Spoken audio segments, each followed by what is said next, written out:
Newton's first law देखिए आप। तो अगर हम लोग मैकेनिक्स की बात करते हैं तो न्यूटन्स लॉ बहुत इंपॉर्टेंट है। इंपॉर्टेंट नहीं, न्यूटन्स लॉ के बिना काम ही नहीं चलेगा। ठीक है, तो चलिए आगे बढ़ते हैं। तो अब देखेंगे कि बहुत सिंपल तरीके से फोर्स का आइडिया है आपको। If net external force is zero, मतलब किसी बॉडी पे, किसी ऑब्जेक्ट पे, किसी सिस्टम पे अगर नेट फोर्स जीरो है तो क्या होगा। तो आप देखेंगे ऐसा कुछ कि कोई बॉडी मान लो कांस्टेंट वेलोसिटी से मूव कर रहा है, या कोई बॉडी रेस्ट पे है, तो पता है क्या होगा, वो रेस्ट पे ही रहेगा या कांस्टेंट वेलोसिटी से मूव करता रहेगा, नो चेंज। मतलब अगर नेट एक्सटर्नल फोर्स जीरो है, बॉडी रेस्ट पे रहेगा, कांस्टेंट वेलोसिटी से मूव कर रहा है तो कांस्टेंट वेलोसिटी से मूव करता रहेगा। ठीक है, इसके बाद जो पॉइंट आता है वो बहुत इंपॉर्टेंट है कि न्यूटन्स फर्स्ट लॉ ही डेफिनेशन है इनिशियल फ्रेम ऑफ रेफरेंस का। ये देखिए, तो इनिशियल फ्रेम ऑफ रेफरेंस की अगर बात करेंगे तो ये आया, क्या होता है, no net force no acceleration. अगर किसी फ्रेम से देखने पे किसी बॉडी पे अगर नेट फोर्स जीरो है और उसका एक्सेलरेशन भी जीरो है, हम कहेंगे भाई इनिशियल फ्रेम है। वही क्या है, इनिशियल फ्रेम है। और ये बात साफ साफ पता चलती है न्यूटन्स फर्स्ट लॉ से। ठीक है, मतलब फर्स्ट लॉ जहां से बिल्कुल वैलिड आ रहा है वो इनिशियल फ्रेम ऑफ रेफरेंस है। और अगर इनिशियल फ्रेम ऑफ रेफरेंस है तो नॉन इनिशियल क्या है। तो नॉन इनिशियल की अगर हम बात करेंगे तो नॉन इनिशियल फ्रेम क्या होता है, जहां से कि भाई बिना नेट फोर्स के भी हमें एक्सेलरेशन दिख जाता है। तब आप इस बात को यहां से समझोगे कि अगर मान लो एक नॉन इनर्शियल फ्रेम है, मैंने बताया कि जब भी ऐसा आपको फोटो दिखे समझ जाइएगा कि ऑब्जर्वर नॉन इनर्शियल फ्रेम में। अब अगर आप देखो कि एक ऑब्जर्वर एक्सेलरेट कर रहा है, एक ऑब्जर्वर एक्सेलरेट कर रहा है, तो उसको ये पेट्रोल पंप क्या दिखेगा, अपनी तरफ आता हुआ दिखेगा।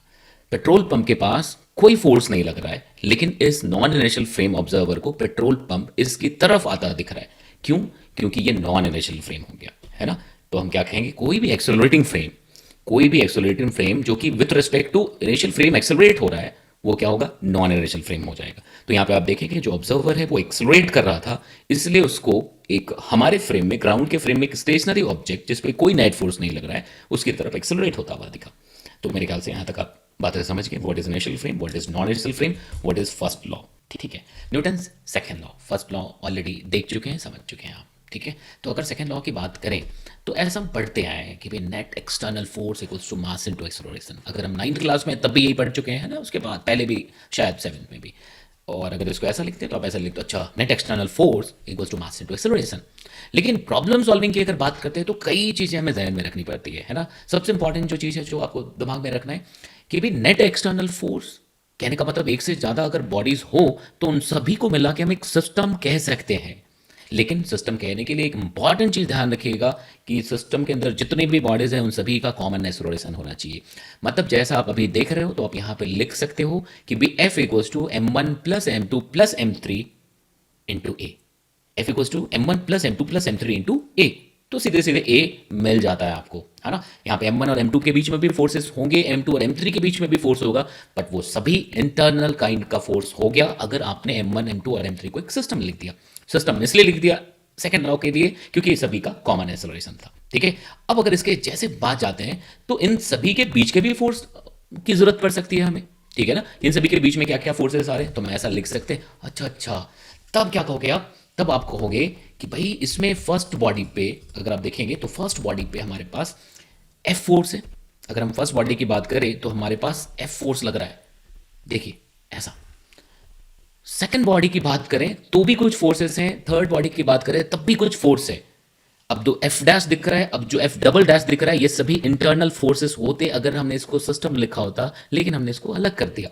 अब ये बात एफ डैश और एफ डबल डैश वाली बात आपको थर्ड लॉ के बाद समझ आएगी, है ना। और ये कैसे हमने ड्रॉ किया है ये एफ बी डी में समझ आएगा, जो अगले माइंड मैप सीरीज में हम देखेंगे, अगले लेक्चर में देखेंगे। ठीक है, अब इसके बाद अगर आप जाते हैं तो हम ख्याल रखेंगे कि हम इसका उपयोग कब कर सकते हैं न्यूटन सेकेंड लॉ का। तो आप देखेंगे फ्रॉम नॉन इनिशियल भी कर सकते हैं, नॉन इनिशियल से शुरू, नॉन इनिशियल से भी कर सकते हैं, बट कुछ मैथमेटिकल एडजस्टमेंट की रिक्वायरमेंट होगी जो स्यूडो फोर्स के टर्म्स में आएगा। तो सबसे पहले मैं ये जानना चाहिए कि कोई चीज कब यूज नहीं कर सकते हैं। ठीक है, और इनिशियल फ्रेम से तो बिल्कुल कर सकते हैं कि अगर नॉन सॉरी आप इनिशियल फ्रेम में हैं, तो बिना किसी डाउट की परेशानी के आप सेकेंड लॉ अप्लाई कर सकते हैं। लेकिन अगर नॉन इनिशियल से करना है तो हमें एक मैथमेटिकल एडजस्टमेंट करना पड़ेगा इन टर्म्स ऑफ स्यूडो, जो अगले लेक्चर में देखोगे आप, है ना।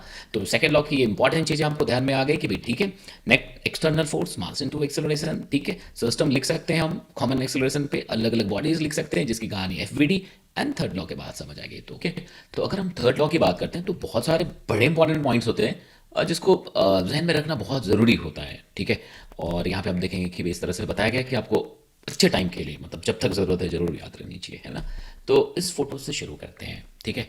अगर आप यहाँ पे देखोगे तो ये जो आदमी है, ये उस वॉल पे फोर्स लगा रहा है, ठीक है। दो हाथ कांटेक्ट में है तो दोनों जगहों पे फोर्स दिखाया गया है, ठीक है। तो यहाँ पे आप देखेंगे कि हमने ये लिख दिया FBA, मतलब ये आदमी जो वॉल पे लगा रहा है, तो इमीडिएटली इस आदमी पे भी आता है बैकवर्ड डायरेक्शन में FAB और FBA लिखा गया है, ठीक है। व्हाट इज FBA, जो आदमी वॉल पे लगा रहा है, व्हाट इज FAB, जो वॉल आदमी पे लगा रहा है, ठीक है। यही सिचुएशन दिखता है जब जब भी हम थर्ड लॉ पे बात करते हैं, है ना। अब इसे क्या क्या चीजें कंक्लूड कर सकते हैं वो सभी देखते चले जाइए। तो अब जैसे देखेंगे कि भाई ये जो FAB है ये माइनस FBA लिखा जाएगा, इसी को हम लोग एक्शन रिएक्शन पेयर बोलते हैं। तो एक्शन रिएक्शन पेयर के लिए सबसे पहली जो चीज़ है, ये देखो दोनों अलग अलग बॉडीज पे लग रहा है, दोनों डिफरेंट बॉडीज पे लग रहा है, ये बिल्कुल याद रखना है, ठीक है। इंसान पे लगा और वहीं पे वॉल पे लगा है, तो ये हमेशा याद रखना है कि ये डिफरेंट बॉडीज पे आएगा, कभी भी एक ही बॉडी पे नहीं दिखाना है, ठीक है। अगला जैसे पॉइंट देखेंगे आप, इक्वल मैग्नीट्यूड, ऑलवेज ये क्या होगा, इक्वल मैग्नीट्यूड का होगा। तो जैसा आपको देख रहे हो आप, FAB equals to minus FBA। Next point क्या याद रखोगे, ऑपोजिट डायरेक्शन, ठीक है, बिल्कुल ऑपोजिट डायरेक्शन होगा, उसमें कोई डाउट नहीं है, ठीक है। फिर क्या देखेंगे, सेम नेचर का होगा, कि अगर यहाँ पे इलेक्ट्रोमैग्नेटिक नेचर का फोर्स लग रहा है तो इलेक्ट्रोमैग्नेटिक नेचर का ही उसका पेयर भी बनेगा, अगर वो ग्रेविटेशनल नेचर का है तो पेयर भी ग्रेविटेशनल नेचर का बनेगा, ठीक है। नेक्स्ट पॉइंट अगर आप देखेंगे, अलोंग द सेम लाइन, जिस लाइन पे उस बंदे ने वॉल पे फोर्स लगाए एग्जैक्टली उसी लाइन पे उस आदमी पे फोर्स आ रहा होगा, एग्जैक्टली इन ऑपोजिट डायरेक्शन, ठीक है। यहां तक मेरे ख्याल से बात समझ आई। और ये देखो ऑलवेज ये फोटो याद रखेंगे आप तो हमेशा ये दिमाग में रहेगा कि ये हमेशा जो है अलग अलग बॉडीज पे आता है, अगर एक्शन रिएक्शन पेयर की बात करें, ठीक है। अब अगर हम न्यूमेरिकल में इसको अप्लाई करने की बात करते हैं तो अब देखेंगे कि जब आप यहाँ पे देखोगे तो F डैश देखो एक एक्शन रिएक्शन पेयर हो गया, F डैश जो है एक्शन रिएक्शन पेयर हो गया, F डबल डैश एक एक्शन रिएक्शन पेयर हो गया। और इस बात का ख्याल रखना कि दोनों एक ही टाइम पे लग रहा होता है, तो एक्शन रिएक्शन से ये कंफ्यूज मत होना कि कोई पहले लगा है कोई बाद में लगा है, ठीक है। दोनों एक ही मौके पे लग रहा होगा और डिफरेंट बॉडीज पे आएगा, इक्वल मैग्नीट्यूड होगा, ऑपोजिट डायरेक्शन होगा। तो मुझे उम्मीद है कि आपको इसका बड़ा फायदा मिल रहा है। अभी इसकी फ्रीक्वेंसी बहुत जल्द बहुत बढ़ा देंगे, है ना।